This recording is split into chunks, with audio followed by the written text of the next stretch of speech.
ॐ श्री गणेशाय नमः। अथ श्री सिद्धिलक्ष्मी स्तोत्रं विनियोगः। ॐ अस्य श्री सिद्धिलक्ष्मी स्तोत्रस्य हिरण्यगर्भ ऋषिः अनुष्टुप् छन्दः। सिद्धिलक्ष्मीर्देवता मम समस्त दुःख क्लेश पीडा दारिद्र्य विनाशार्थं सर्वलक्ष्मी प्रसन्न करणार्थं महाकाली महालक्ष्मी महासरस्वती देवतापीत्यर्थं च सिद्धिलक्ष्मी स्तोत्र पाठे विनियोगः।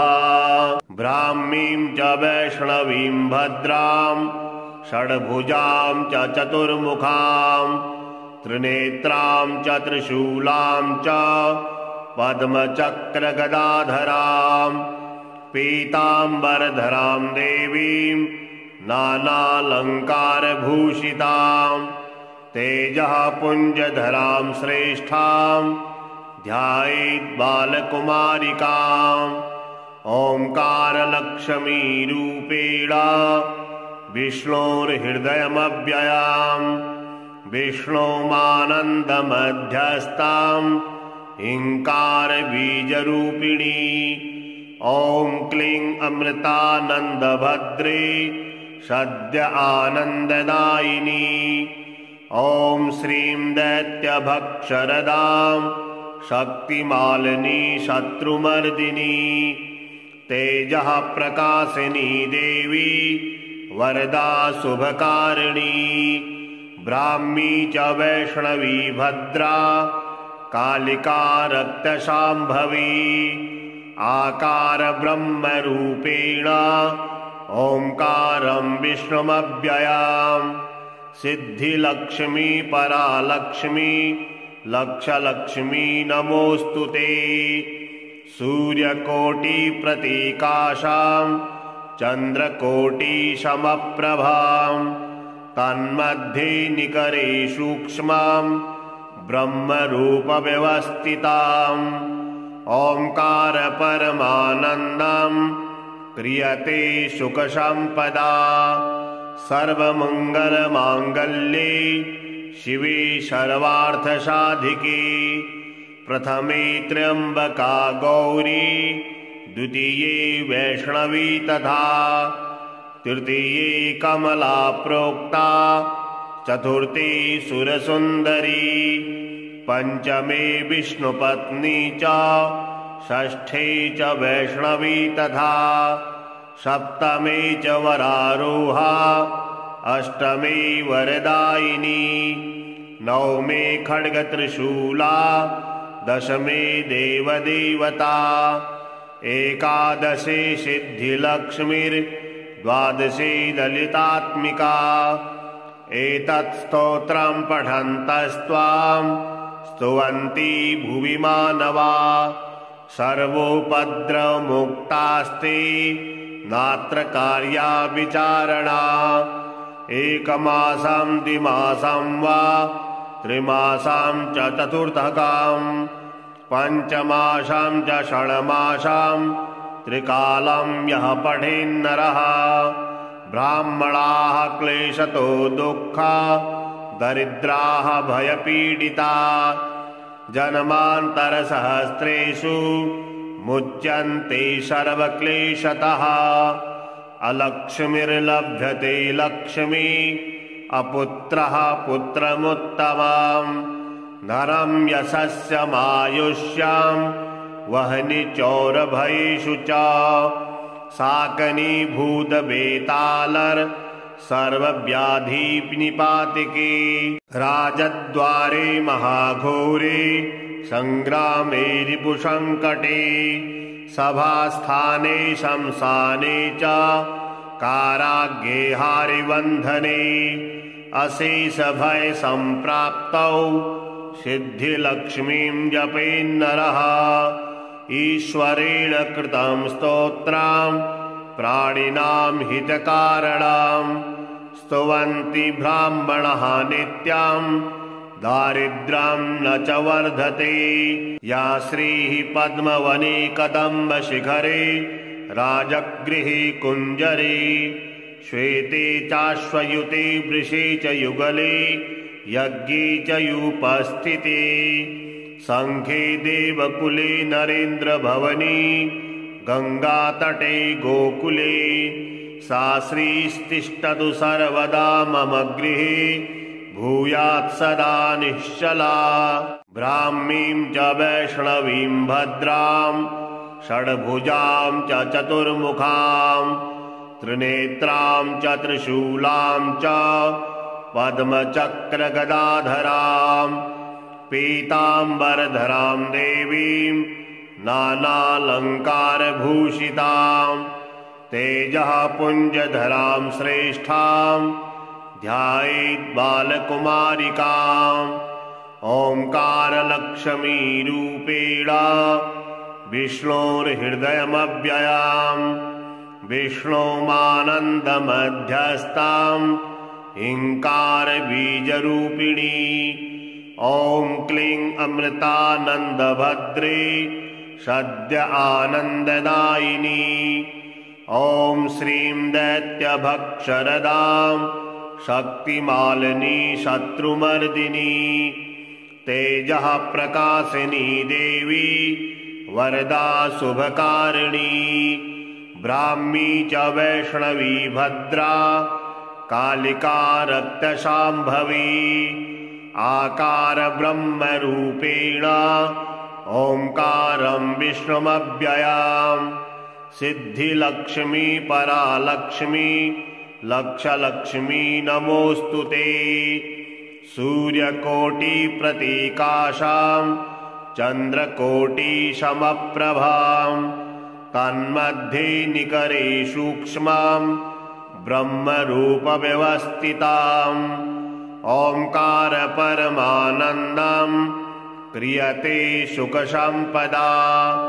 सर्वमङ्गलमाङ्गल्ये शिवे सर्वार्थसाधिके प्रथमे त्र्यम्बका गौरी द्वितीये वैष्णवी तथा तृतीये कमला प्रोक्ता चतुर्थे सुरसुन्दरी पंचमे विष्णुपत्नी च षष्ठे च वैष्णवी तथा सप्तमे च वरारोहा अष्टमे वरदायिनी नवमे खड्गत्रिशूला दशमे देवदेवता एकादशे सिद्धिलक्ष्मीर्द्वादशे ललितात्मिका। एतत् स्तोत्रं पठन्तस्त्वां स्तुवन्ति भुवि मानवा सर्वोपद्रवमुक्तास्ते नात्र कार्या विचारणा। एकमासं द्विमासं वा त्रिमासं च चतुर्थकं पञ्चमासं च षण्मासं त्रिकालं यः पठेन्नरः ब्राह्मणाः क्लेशतो दुःखा दरिद्राः भयपीडिता जन्मान्तरसहस्रेषु मुच्यन्ते सर्वक्लेशतः। अलक्ष्मीर्लभ्यते लक्ष्मी अपुत्रः पुत्रमुत्तमं धनं यशस्यमायुष्यं वह्नि चौरभयेषु च साकनीभूतवेतालर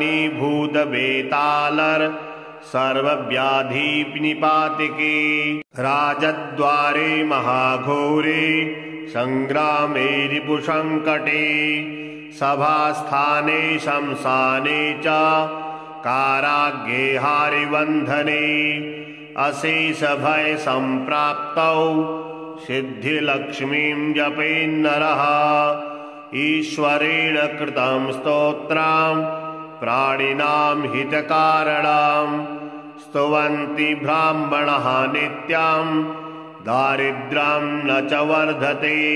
या श्रीः पद्मवने कदम्बशिखरे राजगृहे कुञ्जरे श्वेते चाश्वयुते वृषे च युगले यज्ञे च युपस्थिते सङ्घे देवकुले नरेन्द्रभवने गङ्गातटे गोकुले सा श्रीस्तिष्ठतु सर्वदा मम गृहे भूयात् सदा निश्चला। ब्राह्मीं च वैष्णवीं भद्रां षड्भुजां च चतुर्मुखां त्रिनेत्रां च त्रिशूलां च पद्मचक्रगदाधरां पीताम्बरधरां देवीं नानालङ्कारभूषितां तेजः पुञ्जधरां श्रेष्ठां ध्यायेत् बालकुमारिकाम्। ओङ्कारलक्ष्मीरूपेण विष्णोर्हृदयमव्ययां विष्णोमानन्दमध्यस्थां हिङ्कारबीजरूपिणी। ॐ क्लीं अमृतानन्दभद्रे सद्य आनन्ददायिनी। ॐ श्रीं दैत्यभक्षरदां शक्तिमालिनी शत्रुमर्दिनी तेजः प्रकाशिनी देवी वरदा शुभकारिणी। ब्राह्मी च वैष्णवी भद्रा कालिका रक्तशाम्भवी आकार ब्रह्मरूपेण ओङ्कारं विष्णुमव्ययां सिद्धिलक्ष्मी परालक्ष्मी लक्षलक्ष्मी नमोऽस्तु ते। सूर्यकोटिप्रतीकाशां चन्द्रकोटिसमप्रभां तन्मध्ये निकरे सूक्ष्मां ब्रह्मरूपव्यवस्थिताम्। ओङ्कार परमानन्दं क्रियते सुखसम्पदा सर्वमङ्गलमाङ्गल्ये शिवे सर्वार्थसाधिके। प्रथमे त्र्यम्बका गौरी द्वितीये वैष्णवी तथा तृतीये कमला प्रोक्ता चतुर्थे सुरसुन्दरी पंचमे विष्णुपत्नी च षष्ठे च वैष्णवी तथा सप्तमे च वरारोहा अष्टमे वरदायिनी नवमे खड्गत्रिशूला दशमे देवदेवता एकादशे सिद्धिलक्ष्मीर्द्वादशे ललितात्मिका। एतत् स्तोत्रं पठन्तस्त्वां स्तुवन्ति भुवि मानवा सर्वोपद्रवमुक्तास्ते नात्र कार्या विचारणा। एकमासं द्विमासं वा त्रिमासं च चतुर्थकं पञ्चमासं च षण्मासं त्रिकालं यः पठेन्नरः ब्राह्मणाः क्लेशतो दुःखा दरिद्राः भयपीडिता जन्मान्तरसहस्रेषु मुच्यन्ते सर्वक्लेशतः। अलक्ष्मीर्लभ्यते लक्ष्मी अपुत्रः पुत्रमुत्तमम् धनं यशस्यमायुष्यं वह्नि चौरभयेषु च साकनीभूतवेतालर सर्वव्याधिनिपातिके। राजद्वारे महाघोरे संग्रामे रिपुसङ्कटे सभास्थाने शमशाने च काराग्रे हारिबन्धने अशेषभय सम्प्राप्तौ सिद्धिलक्ष्मीं जपेन्नरः। ईश्वरेण कृतं स्तोत्रं प्राणिनां हितकारणं स्तुवन्ति ब्राह्मणः नित्यं दारिद्र्यं न च वर्धते। या श्रीः पद्मवने कदम्बशिखरे राजगृहे कुञ्जरे श्वेते चाश्वयुते वृषे च युगले यज्ञे च युपस्थिते सङ्घे देवकुले नरेन्द्रभवने गङ्गातटे गोकुले सा श्रीस्तिष्ठतु सर्वदा मम गृहे भूयात् सदा निश्चला। ब्राह्मीं च वैष्णवीं भद्रां षड्भुजां च चतुर्मुखां त्रिनेत्रां च त्रिशूलां च पद्मचक्रगदाधरां पीताम्बरधरां देवीं नानालङ्कारभूषितां तेजः पुञ्जधरां श्रेष्ठां ध्यायेत् बालकुमारिकाम् ओंकारलक्ष्मीरूपेण विष्णोर्हृदयमव्ययाम् विष्णोमानन्दमध्यस्थाम् हिंकारबीजरूपिणी ॐ क्लीं अमृतानन्दभद्रे सद्य आनन्ददायिनी ॐ श्रीं दैत्यभक्षरदां शक्तिमालिनी शत्रुमर्दिनी तेजः प्रकाशिनी देवी वरदा शुभकारिणी ब्राह्मी च वैष्णवी भद्रा कालिका रक्तशाम्भवी आकार ब्रह्मरूपेण ओंकारं विष्णुमव्ययाम् सिद्धिलक्ष्मी परालक्ष्मी लक्षलक्ष्मी नमोऽस्तुते सूर्यकोटिप्रतीकाशां चन्द्रकोटिसमप्रभां तन्मध्ये निकरे सूक्ष्मां ब्रह्मरूपव्यवस्थिताम् ओंकार परमानन्दं क्रियते सुखसम्पदा सर्वमङ्गलमाङ्गल्ये शिवे सर्वार्थसाधिके प्रथमे त्र्यम्बका गौरी द्वितीये वैष्णवी तथा तृतीये कमला प्रोक्ता चतुर्थी सुरसुन्दरी पंचमे विष्णुपत्नी च षष्ठे च वैष्णवी तथा सप्तमे च वरारोहा अष्टमे वरदायिनी नवमे खड्गत्रिशूला दशमे देवदेवता एकादशे सिद्धिलक्ष्मीर्द्वादशे ललितात्मिका एतत् स्तोत्रं पठन्तस्त्वां स्तुवन्ति भुवि मानवा सर्वोपद्रवमुक्तास्ते नात्र कार्या विचारणा एकमासं द्विमासं वा त्रिमासं च चतुर्थकां पञ्चमासं च षण्मासं त्रिकालं यः पठेन्नरः ब्राह्मणाः क्लेशतो दुःखा दरिद्राः भयपीडिता जन्मान्तरसहस्रेषु मुच्यन्ते सर्वक्लेशतः अलक्ष्मीर्लभ्यते लक्ष्मी अपुत्रः पुत्रमुत्तमम् धनं यशस्यमायुष्यं वह्नि चौरभयेषु च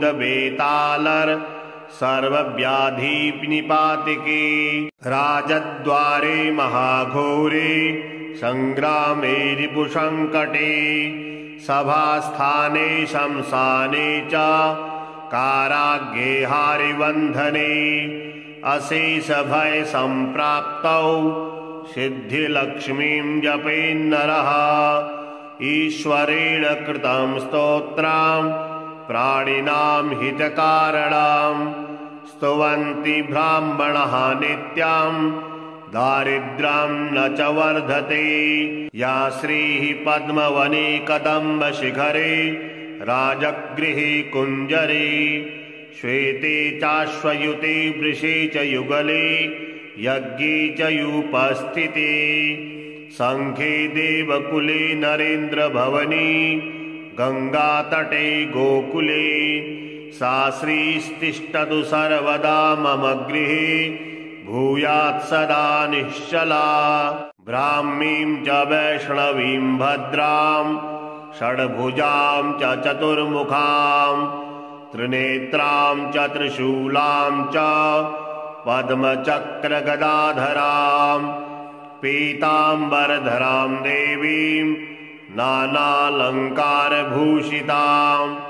तेजः पुञ्जधरां श्रेष्ठां ध्यायेत् बालकुमारिकाम् ओङ्कारलक्ष्मीरूपेण विष्णोर्हृदयमव्ययाम् विष्णोमानन्दमध्यस्थाम् ह्रीङ्कारबीजरूपिणी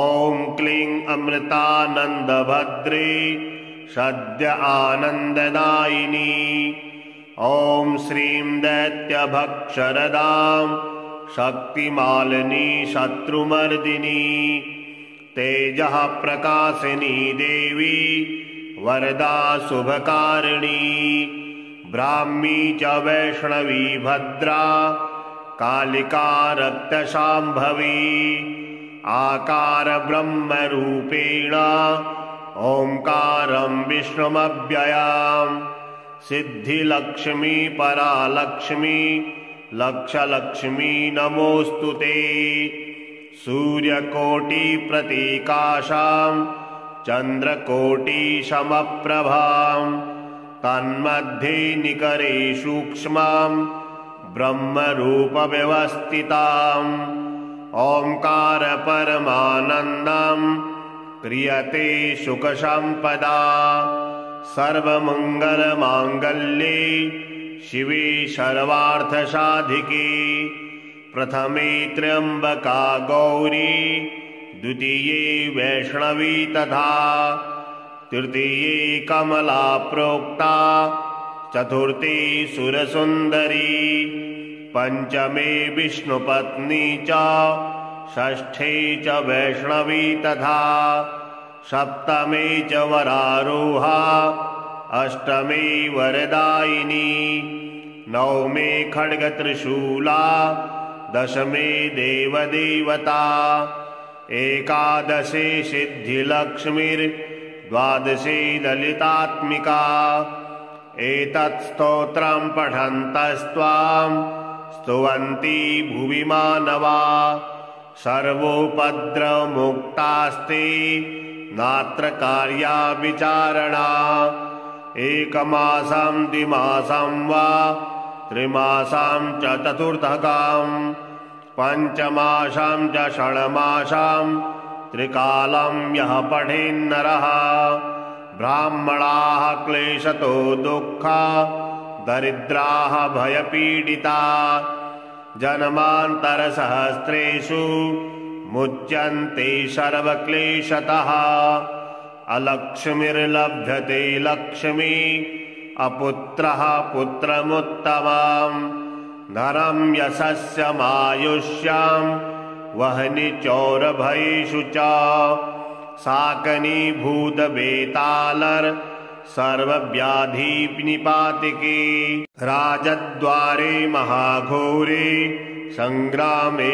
रिपुसङ्कटे सभास्थाने शमशाने च काराग्रे हारिबन्धने अशेषभयसम्प्राप्तौ सिद्धिलक्ष्मीं जपेन्नरः ईश्वरेण कृतं स्तोत्रं प्राणिनां हितकारणं स्तुवन्ति ब्राह्मणः नित्यं दारिद्र्यं न च वर्धते या श्रीः पद्मवने कदम्बशिखरे राजगृहे कुञ्जरे श्वेते चाश्वयुते वृषे च युगले यज्ञे च युपस्थिते संख्ये देवकुले नरेन्द्रभवने गङ्गातटे गोकुले सा श्रीस्तिष्ठतु सर्वदा मम गृहे भूयात् सदा निश्चला ब्राह्मीं च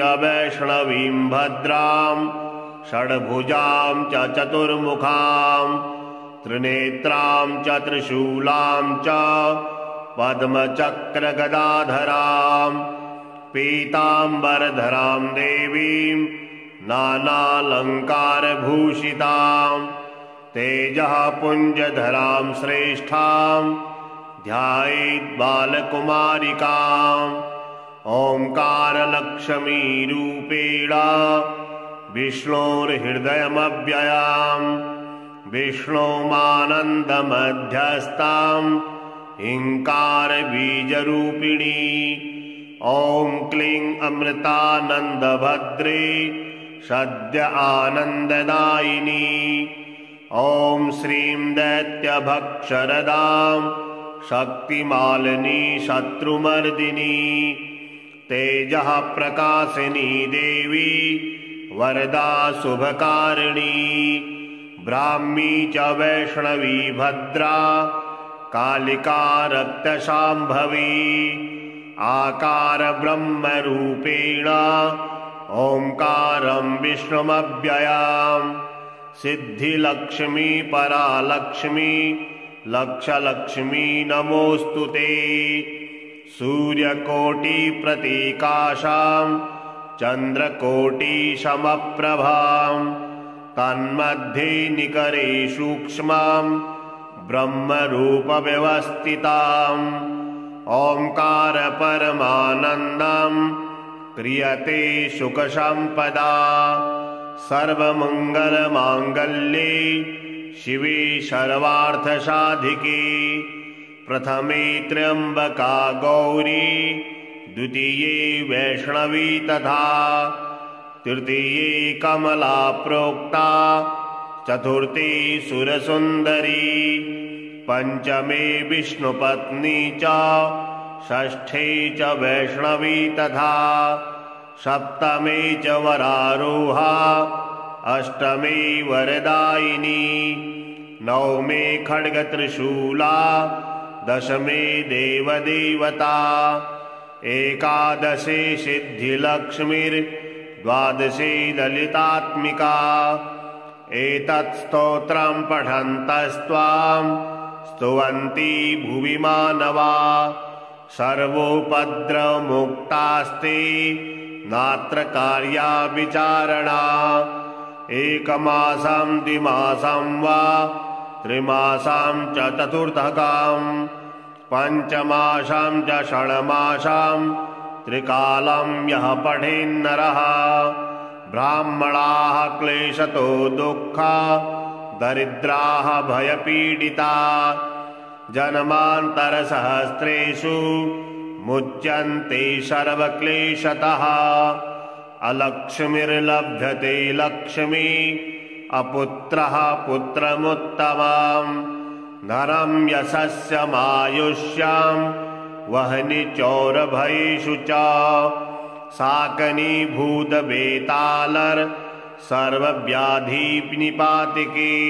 राजद्वारे महाघोरे संग्रामे रिपुसंकटे सभास्थाने शमशाने च काराग्रे हारिबन्धने अशेषभय सम्प्राप्तौ सिद्धिलक्ष्मीं जपेन्नरः। ईश्वरेण कृतं स्तोत्रं प्राणिनां हितकारणं स्तुवन्ति ब्राह्मणः नित्यं दारिद्र्यं न च वर्धते।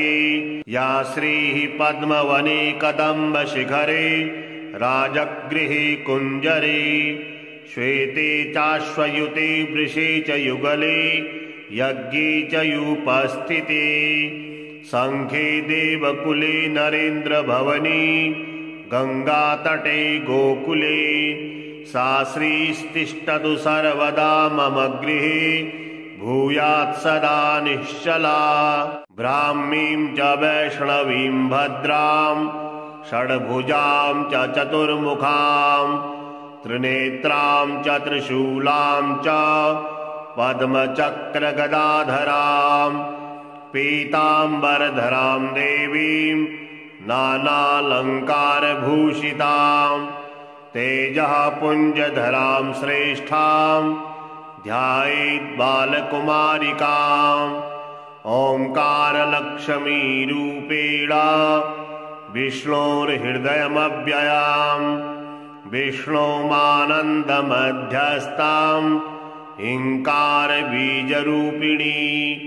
ॐ क्लीं अमृतानन्दभद्रे सद्य आनन्ददायिनी।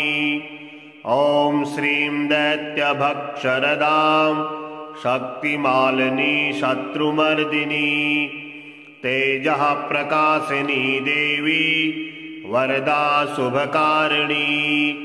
ब्राह्मी च वैष्णवी भद्रा कालिका रक्तशाम्भवी आकार ब्रह्मरूपेण ओंकारं विष्णुमव्ययाम् सिद्धिलक्ष्मी परालक्ष्मी लक्षलक्ष्मी नमोऽस्तु ते सूर्यकोटिप्रतीकाशां चन्द्रकोटिसमप्रभां तन्मध्ये निकरे सूक्ष्मां ब्रह्मरूपव्यवस्थिताम् ओंकार परमानन्दं क्रियते सुखसम्पदा सर्वमङ्गलमाङ्गल्ये शिवे सर्वार्थसाधिके प्रथमे त्र्यम्बका गौरी द्वितीये वैष्णवी तथा तृतीये कमला प्रोक्ता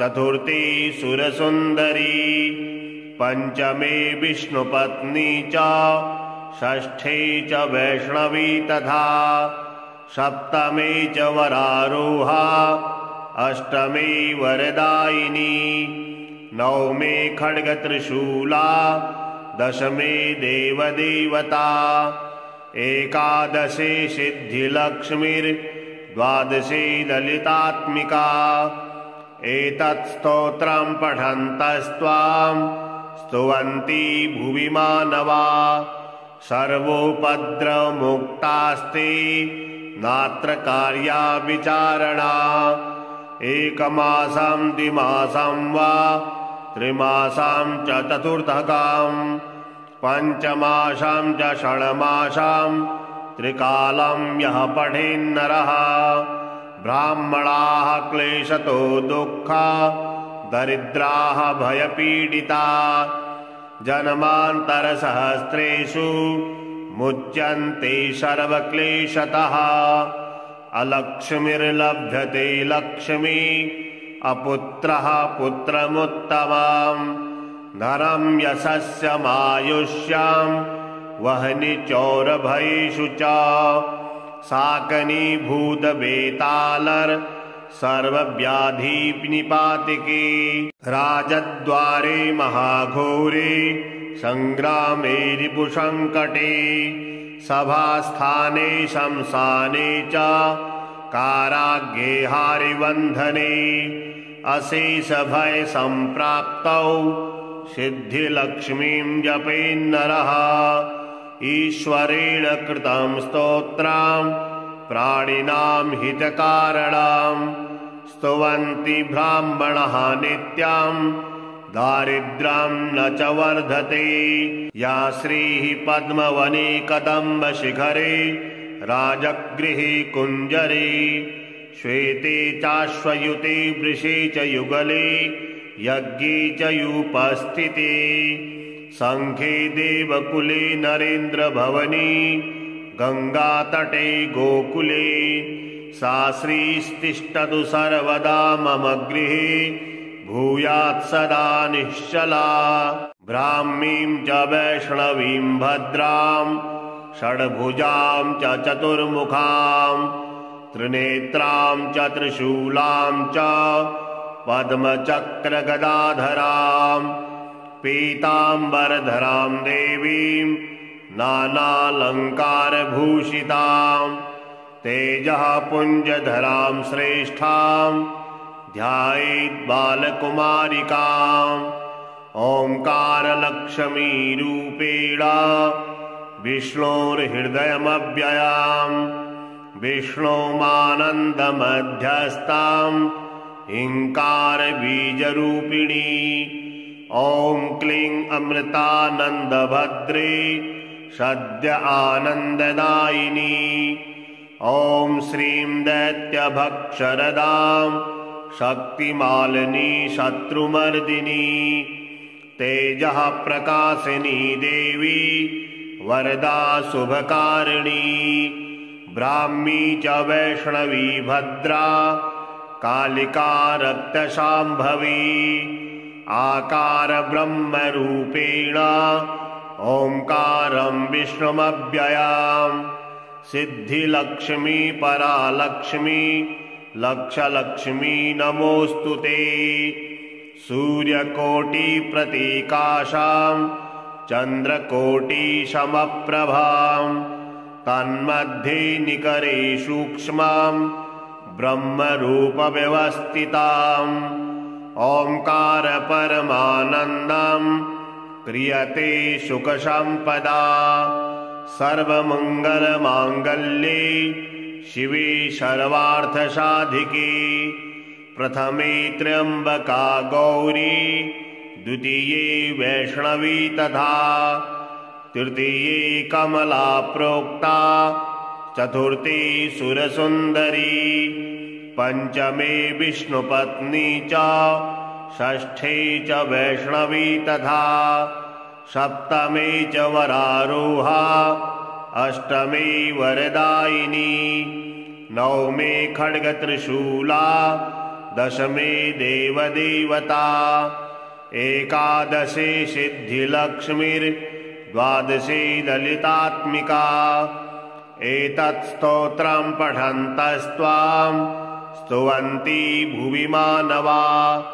सर्वोपद्रवमुक्तास्ते नात्र कार्या विचारणा एकमासं द्विमासं वा त्रिमासं च चतुर्थकां पञ्चमासं च षण्मासं त्रिकालं यः पठेन्नरः ब्राह्मणाः क्लेशतो दुःखा दरिद्राः भयपीडिता जन्मान्तरसहस्रेषु मुच्यन्ते सर्वक्लेशतः अलक्ष्मीर्लभ्यते लक्ष्मी अपुत्रः पुत्रमुत्तमं धनं यशस्यमायुष्यं वह्नि चौरभयेषु च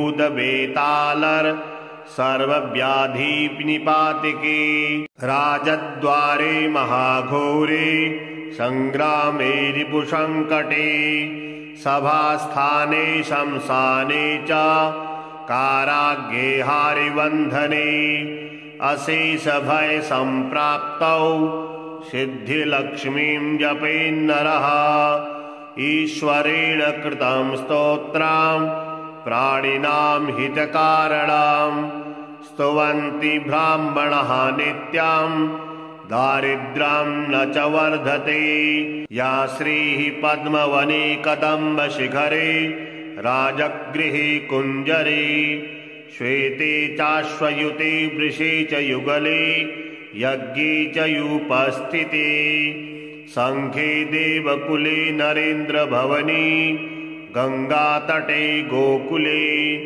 सा श्रीस्तिष्ठतु सर्वदा मम गृहे भूयात् सदा निश्चला ब्राह्मीं च वैष्णवीं भद्रां षड्भुजां च चतुर्मुखां त्रिनेत्रां च त्रिशूलां च पद्मचक्रगदाधरां पीताम्बरधरां देवीं नानालङ्कारभूषितां तेजः पुञ्जधरां श्रेष्ठां ध्यायेत् बालकुमारिकाम् ओंकारलक्ष्मीरूपेण विष्णोर्हृदयमव्ययां विष्णोमानन्दमध्यस्थां हिंकारबीजरूपिणी ॐ क्लीं अमृतानन्दभद्रे सद्य आनन्ददायिनी ॐ श्रीं दैत्यभक्षरदां शक्तिमालिनी शत्रुमर्दिनी तेजः प्रकाशिनी देवी वरदा शुभकारिणी ब्राह्मी च वैष्णवी भद्रा कालिका रक्तशाम्भवी आकार ब्रह्मरूपेण ओंकारं विष्णुमव्ययां सिद्धिलक्ष्मी परालक्ष्मी लक्षलक्ष्मी नमोस्तुते सूर्यकोटिप्रतीकाशां चन्द्रकोटिसमप्रभां तन्मध्ये निकरे सूक्ष्मां ब्रह्मरूपव्यवस्थिताम् ओंकार परमानन्दं क्रियते सुखसम्पदा सर्वमङ्गलमाङ्गल्ये शिवे सर्वार्थसाधिके प्रथमे त्र्यम्बका गौरी द्वितीये वैष्णवी तथा तृतीये कमला प्रोक्ता चतुर्थी सुरसुन्दरी पंचमे विष्णुपत्नी च षष्ठे च वैष्णवी तथा सप्तमे च वरारोहा अष्टमे वरदायिनी नवमे खड्गत्रिशूला दशमे देवदेवता एकादशे सिद्धिलक्ष्मीर्द्वादशे ललितात्मिका एतत् स्तोत्रं पठन्तस्त्वां स्तुवन्ति भुवि मानवा सर्वोपद्रवमुक्तास्ते नात्र कार्या विचारणा एकमासं द्विमासं वा त्रिमासं च चतुर्थकां पञ्चमासं च षण्मासं त्रिकालं यः पठेन्नरः ब्राह्मणाः क्लेशतो दुःखा दरिद्राः भयपीडिता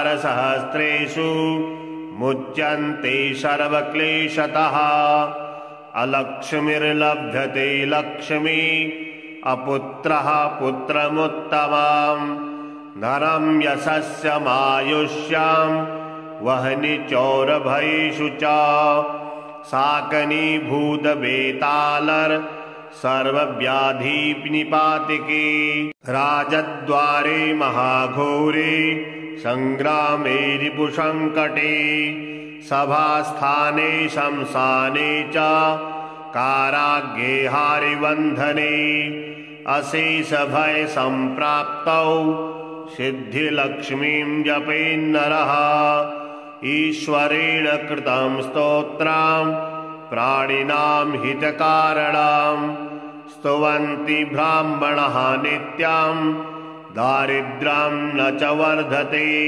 या श्रीः पद्मवने कदम्बशिखरे राजगृहे कुञ्जरे श्वेते चाश्वयुते वृषे च युगले यज्ञे च युपस्थिते संघे देवकुले नरेन्द्रभवने गङ्गातटे गोकुले सा श्रीस्तिष्ठतु सर्वदा मम गृहे भूयात् सदा निश्चला।